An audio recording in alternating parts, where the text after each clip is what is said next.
پہلی سٹریم تو ہے دہشت گردی کی جو آن گوئنگ ہے، اور دوسری سٹریم اور علاقائی ترقی کی ہے، اور وہ لوگ جو ایلینیٹڈ ہیں ان کو مین سٹریم میں لانے کی ہے۔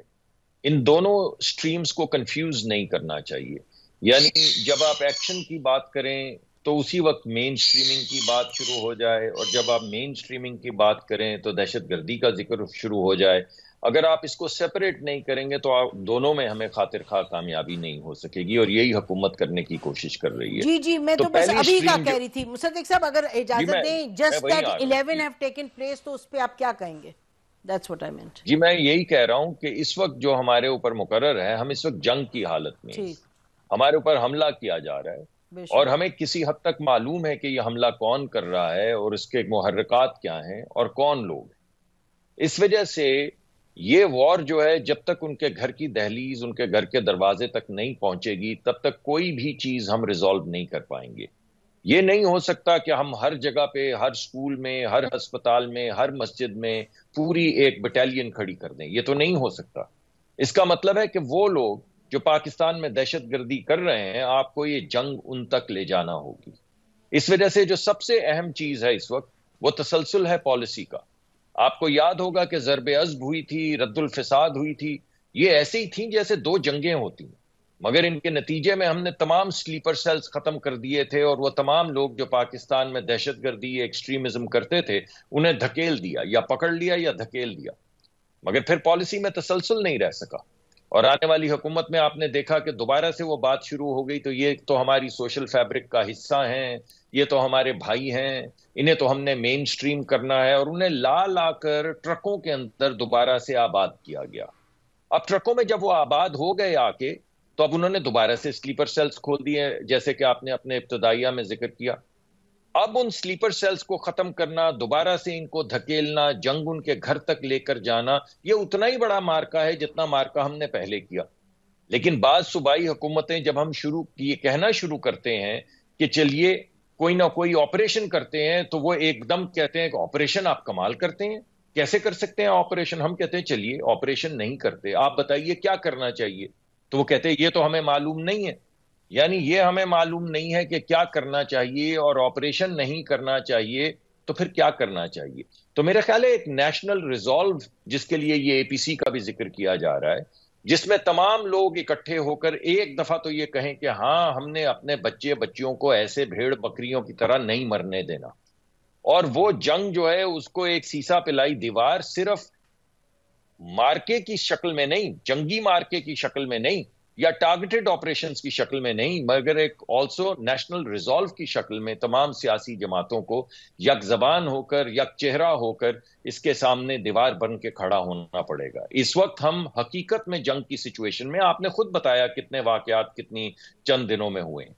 اس وجہ سے اس میں لے دے کرنی یا اس کی آلٹرنیٹیو ایکسپلینیشنز اس وقت دینا، میرے خیال میں وہ کمزور کرے گا ریزالو کو، اور تو اس سے جی آپ نے جی جواب آپ اس کا نہیں دیا سر، اس کا جواب نہیں دیا آپ نے کہ دو اے پی سی کی بات جو ہو رہی ہے، بیکاز دیکھیں نا، جو آرمی ہے، جو سیکیورٹی فورسز ہیں، ان کا ایک اپنا رخ ہوگا، اور ظاہر ہے this has to be coordinated, لیکن جو پولیٹیکل ڈائمینشن ہے، اور جہاں نیشنل ریزالو کی بات کر رہے ہیں، نیشنل پارک کا ایک میجر حصہ ہے، تو اس میں تو یعنی ہمارا خیال تھا جعفر ایکسپریس کا جب ہوا تو اے پی سی تو 24 گھنٹے 48 گھنٹے میں بلا لینی چاہیے تھی۔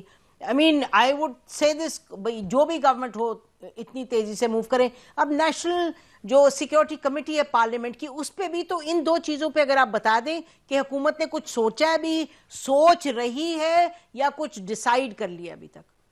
دیکھیے، پہلے تو میں نے آپ کو بتایا کہ ہمارا لائحہ عمل اب یہ ہے کہ اب اس میں وہ بات چیت کہ آئیے قومی دھارا اکٹھے ہو جائیں، وہ بات نہیں ہو رہی ہے اس کی تو اس بات وقت۔ نہیں کر رہے ہیں۔ اسٹریٹجی بالکل جی، میں پہلے آپ کو وضاحت کر رہا ہوں کہ ایک لائحہ عمل تو طے کیا گیا ہے کہ ہم اپنے بچوں کو نہیں مرنے دیں گے، اور جو ہم پہ حملہ آور ہیں ان کے گھر تک جائیں گے، یہ بات کلیئر ہو گئی۔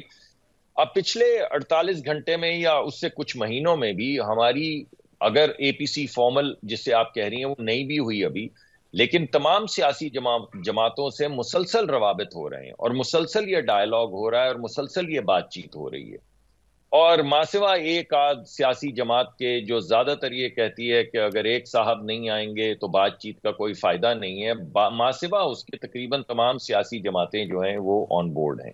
تو پارلیمان میں بھی اور انشاءاللہ اے پی سی کے ذریعے بھی بہت جلد اگلے کچھ دنوں میں آپ دیکھیں گے کہ دونوں فورا جو ہیں انہیں ایکٹیویٹ کیا جائے گا اور تمام سیاسی جماعتوں کو انکلوڈنگ دوز جو ابھی نہیں آ رہے ان کو آن بورڈ لانے کی پوری کوشش کی جائے گی. اچھا ویری کوئکلی، اس سے پہلے میں بریگیڈیئر صاحب کے پاس جاؤں، شہباز یور ٹیک آن دس. یہ سچویشن جو ہے ڈاکٹر مصدق صاحب نے جو باتیں کی نا اس میں ساری چیزوں کا جواب ہے. انہوں نے کہا کہ ہم اس وقت جنگ کی حالت میں، اس میں کوئی شک والی بات نہیں کہ ہم جنگ کی حالت میں ہیں، لیکن جب آپ جنگ کی حالت میں ہوتے ہیں تو آپ گھر کو اکٹھا کرتے ہیں، اس کو توڑتے ہیں. یہ بات تو کرتے ہیں کہ جی ہمیں سپورٹ چاہیے، لیکن اس کے بدلے میں ان کو جو کنسنسس بلڈ کرنے کے لیے جو کام کرنا ہے حکومت کو، جس کی سب سے زیادہ ذمہ داری ہوتی ہے کنسنسس بلڈ کرنے میں، وہ یہ کام کرنے کو تیار نہیں ہے. انہوں نے بالکل ٹھیک کہا کہ پالیسی چینج ہوئی ہے، پولیٹیکل پارٹی نے فیصلہ کیا کہ جی ٹی ٹی پی کو لاگے واپس جو ہے وہ وہاں پہ پاکستان میں دوبارہ آباد کیا جائے گا. لیکن پولیٹیکل پارٹیز تو چلی گئی.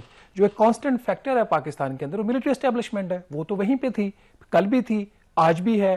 اگر جن لوگوں نے اس وقت ان کو یہاں پہ لا کے بسایا تھا، یہ اب اس بات کو ملٹری اسٹیبلشمنٹ کے لوگ تھے، جنرل فیض ان کی کسٹڈی میں ہے، prime minister has to take responsibility, لیکن یہ لوگ بھی تھے.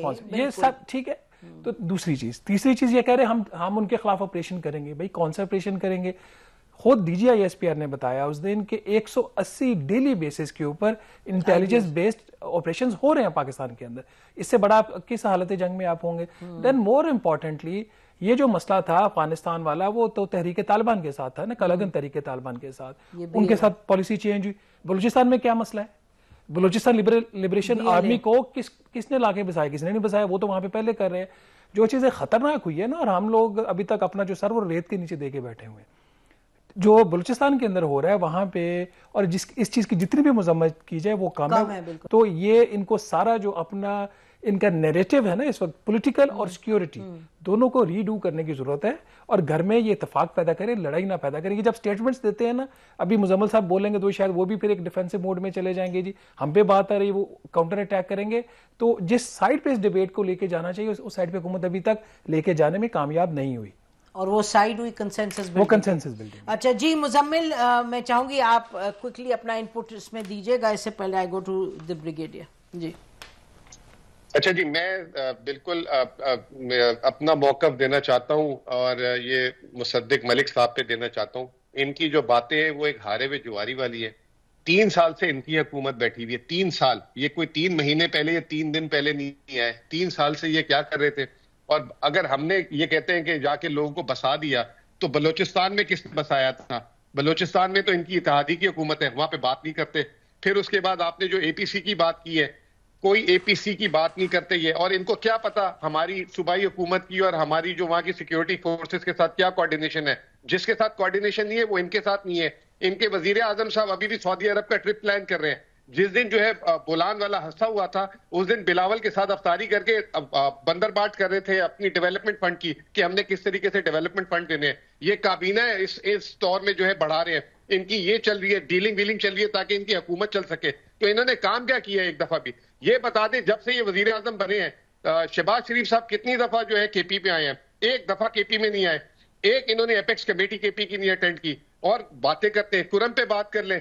کرم پہ انہوں نے کیا کیا؟ ساری کرم کی نیگوسیشن جو ہے یا ہم نے کروائی ہیں، سارے جرگے ہم نے کرائے ہیں. ایک ان کا ریپرزینٹیٹو اس قابل نہیں تھا کہ وہ کسی جگہ پہ آ کے بیٹھ سکے. مزمل، میں ادھر آپ کو، مزمل مجھے اجازت دیں، let me just correct you on this. میرے پاس یہاں اسٹوڈیو میں آئے ہیں پارا چنار سے لوگ، توری صاحب آئے ہیں اور لوگ آئے ہیں. انہوں نے شکایت کی ہے بار بار کہ کے پی کے جو چیف منسٹر ہیں وہ کسی جرگے میں نہیں گئے، وہ کرم پارا چنار نہیں گئے. وہاں تو شکایات بہت لمبی ہے، لیکن میں ایشو کو کنفیوز، میں آپ کو کریکٹ کر دوں. میں تمام میٹنگوں میں بیٹھا ہوں، ایک نہیں 50 میٹنگیں کی ہیں، اور ایک میٹنگ میں میں بھی بیٹھا ہوں. اور جس طریقے سے ابھی بھی 325 ٹرک بھجوائے، اس سے پہلے بھی یہ سارا کچھ کے پی کا چیف منسٹر ہی کر رہا تھا. آپ کو جو ہے ون سائیڈڈ ویو لیا، آپ کو کسی کو بٹھانا چاہیے تھا. نہیں بھائی، ہم اپنے بٹھائے تھے. ایک سیکنڈ اگر وہ شخص آئے تھے اس کے ساتھ کوئی کے پی کا بندہ بٹھاتی ہے تو آپ کو ہم بتاتے کہ ہم کیا کیا کر رہے ہیں، ہم نے کتنا کچھ کیا اس کے لیے. مزمل ہم نے کیا کیا وہاں پہ چیک؟ جی میں بتا رہا ہوں، یہ سارا کا سارا ریزالو آج جو ہوا ہے وہ کے پی گورنمنٹ کی وجہ سے ہوا ہے، فیڈرل گورنمنٹ کہیں بھی نہیں تھی. ہم آپ کے اور یہ غلط. اچھا بات سنیے گا، you personally have been called half a dozen times. آپ کے جو بیرسٹر سیف ہیں ان کو 25 دفعہ کال کیا ہے، آپ کے منسٹرز کو 50 دفعہ کال کیا ہے. تو مجھے یہ نہ کہیے ون سائیڈڈ، ڈونٹ ایور سے دیٹ ٹو می، بیکاز ہمارے بالکل نہیں تو پھر یہ کیسے ہو گیا، یہ سارا کچھ کیسے ہو گیا؟ شہباز شریف تو وہاں بیٹھے تھے، یہ آٹومیٹکلی ہو گیا سب کچھ؟ نہیں جی، وہاں جو لوگوں کی شکایات ہیں، چلیے ابھی شکایت تو دیکھیں آپ کو پتہ نہیں ہے وہاں پہ کوانٹم کیا ہے، حقیقت کیا ہے، وہاں پہ بنکرز کو ہم نے کس طرح ریزالو کیے، وہاں پہ ساری چیزیں کس طرح امدادی پہنچائی ہیں، یہ کس نے پہنچائی ہے؟ اچھا یہ صوبائی حکومت کر رہی دس تھی. از مائی کمٹمنٹ ٹو یو کہ نیکسٹ ویک آپ کو میں ریکویسٹ کروں گی، اور وہاں کے لوگ جو میں تو کسی کو نہیں جانتی نا، چاہے توری کے ہیں چاہے ادھر، وہ سب کے سب جو ہیں، اور آپ کے پی ٹی آئی کے ایم این اے ہمارے پاس آ کے بیٹھے، ایک نہیں دو دفعہ. تو یہ آپ کو میں اگلے ہفتے آپ کو بلاؤں گی اور آپ سے کہوں گی کہ پھر ایک ڈیبیٹ اس پہ کر لیتے ہیں، تھوڑا سا اس پہ فوکس رکھتے ہیں. ناظرین اس پوائنٹ پہ ہم بریک لیتے ہیں، بریک کے بعد گفتگو جاری رکھتے ہیں. Stay with us.